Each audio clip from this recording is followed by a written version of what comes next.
Ayaw bumaba ng mga kalapati ko today mga kalapatids. At hindi ko alam kung bakit. Ayan, kita nyo, ronda sila ng ronda. May nakita yata sila dito sa bubong natin na kakaiba. So maaring may bayawak dito. Or baka may sawa. Ay ayaw nilang pumasok dito ngayon mga kalapatids. Nagtataka rin ako kanina pa. No? Nakita ko kasi kanina, lumanding sila. Nandito sila kanina lahat. Pero no nakita ko, biglang nagliparan. So parang ano sila, natatakot. O yan o. Sinipag tuloy sila bigla.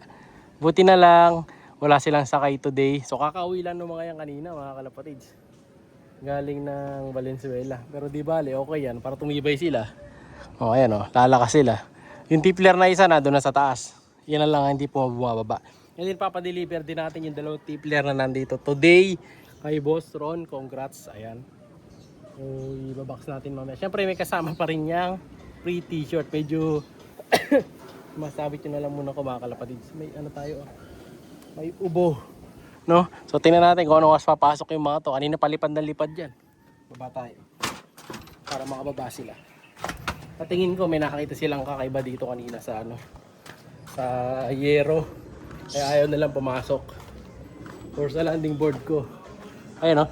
Sasabay ko pa naman sana si ano, si pangalan nito, si One Thai Bird ko. Ayun o. Hindi ko na nga nasabay dahil nakita ko ayaw nang bumaba. Baka madamay siya kasi. Lumayo pa sila oh. Ang problema dito kasi mga kalapatid, baka mamaya hindi na sila umuwi. No, madamay sila sa nangyayari sa iba natin mga ibon. Ayun, nawala na oh. Buwi sa bukid. Lakman teteng. No? Pero abangan natin, tingnan natin kung papasok yan. Maaga pa naman eh. No? Habang hinihintay natin, babox ko muna yung mga tipler. And then yung isa pa niyang pag-bird, bali 3 ibon kasi papadala natin today eh. Wait natin yung mga to. Siya si Idol Madla, nakakahanga, may mga hawak, gandang linyada. Ika'y inspirasyon kung bakit hanggang ngayon ako'y palaging kumakarera. Isa na naman ang kalapatids natin, mga kalapatids, at tatanggap ng gift bird. So matatanggap niya na yung dalawa nating tipler na pinimigay si Boss Ron na Labotas. So ito, may picture siya dati. So nanalo na siya dati sa Eddie Birds natin. So dito natin lalagay yung ibon niya. So 2 tipler plus ayun, kalahi nito. Yan. Lahi ng tiplers natin. Medyo aligagana naman sila oh. Oh, panayang lipad. Mukhang natatakot na naman sila. Siguro may bayawak na naman dito. Or sawa. Ayan, panayang lipad oh. Diba? So kukunin na natin yung 2 tipler. Kasya dito kasi 3. So sayang naman. Kaya sasama na natin ang isa pang another gift bird. No? Nalahi ni Grisel. O yan, dito natin lalagay. May mga butas na si Coco Martin ng ano dyan. Si Love, Joy, Hope. Yun yung ano na ito. Logo. Kakabili ko lang ng radyo na ito eh. Radyo sa loop. Kukunin na natin yung 2 tipler dito. Baka maano pa kasi eh. Wala na natin maalis dito. Gusto niya sana sa Sabado. Eh ang problema kasi baka sa Sabado wala na to kasi may pupunta dito ngayon mga kalapat mamaya hapon. Saka di na niya abutan. Sabi ko sa kanya talagang gusto niya sa kanya mapunta yung 2. Eh ngayong araw na to mismo pa-deliver na niya. Kaya ito kukunin na natin sila. O ito yung gift bird natin oh. Ayan. So kasi yung una nating napili, ayaw eh, di nag-chat sa atin mga kalapatids. Kaya to, bibigyan natin kay Boss Ron ng nabotas yung kalapate. O ayan o. Pagdating sa kanya, papapicture na lang natin, saka papa-vlog para sa ganon, makuha niya. And then ginawan din niya ako dati ng picture eh, nung nauso yung parang stamp-stamp ng kalapate. Yung parang ano, parang figurine yun, parang ganon. Eto, bilang pasasalamat, bigyan natin siya ng 2 tipler. So, ayan o. Ito yung barako. Barako ba to? Alam ko ito hen eh. Ito yung hen. Ito naman yung cock. So, ikaw na bahala idol ha, na magparami dito. Kunin na natin. Unahin natin ito. Ayan o. Ano lang sila? Small size lang yung mga ito. Atakas pa. Unahin natin. Ayan. Unahin natin. May pupus ka pa ata sa nguso. Nihira, nagkapos pa sa nguso. Lagyan na natin dito sa box.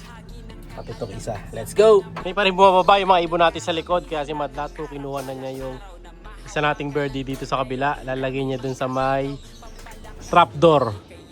Ayan, maglalagay siya ng isang kalapati dun. So pula yung ilalagay niya. Para sa ganun, matawag yung mga warriors natin. May makita silang kalapati dun. Ayan o. Pang uto ba? Nilagyan na niya yung kalapati dun. Tignan natin kung mayroon yung matatawag ng mga kalapati Panay pa rin ronda nila Isang oras na ata. Wait natin. Ayan sila mga kalapati Ayaw bumaba. Tagal rumonda. Pero nandun na yung pula. Baka makita nila Tignan natin. Relax pa naman ang hangin Umiikot yung hangin Ayan, moment of truth. Nakikita na siguro nila yung red bar na nilagay doon. Medyo nag-attempt na. Ayan Ganado.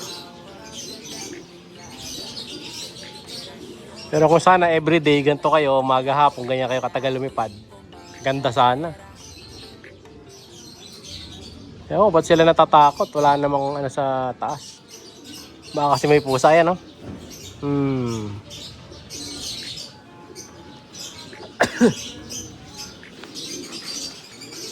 Tigas na mga baga nito pagbaba.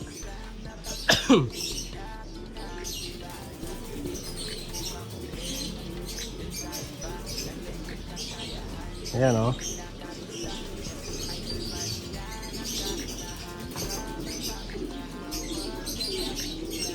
Malayo pa rin sila mga kalapatid. Tayo pa rin tumuloy. Nakikita rin nila yan. Kaya pula nilagay natin para madali makita. Off color. Layo ng ikot. Nandun pa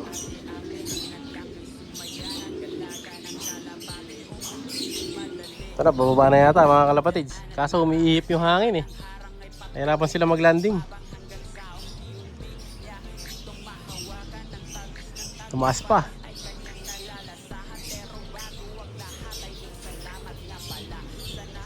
Ayan na, lalanding na yung grisel Isa pa isa pang ikot. Isang kasi nagsusunuran lang may leader lang na makulit Pag nakilala natin yung leader dyan, bawas yan. Pero maganda rin yan tumitibay sila. Ayun baka hangin lang. Landing na. Yan na. Ayaw pa rin. Pero nakikita na nila si pula doon. Tumitingin na yung mga ulo Ayun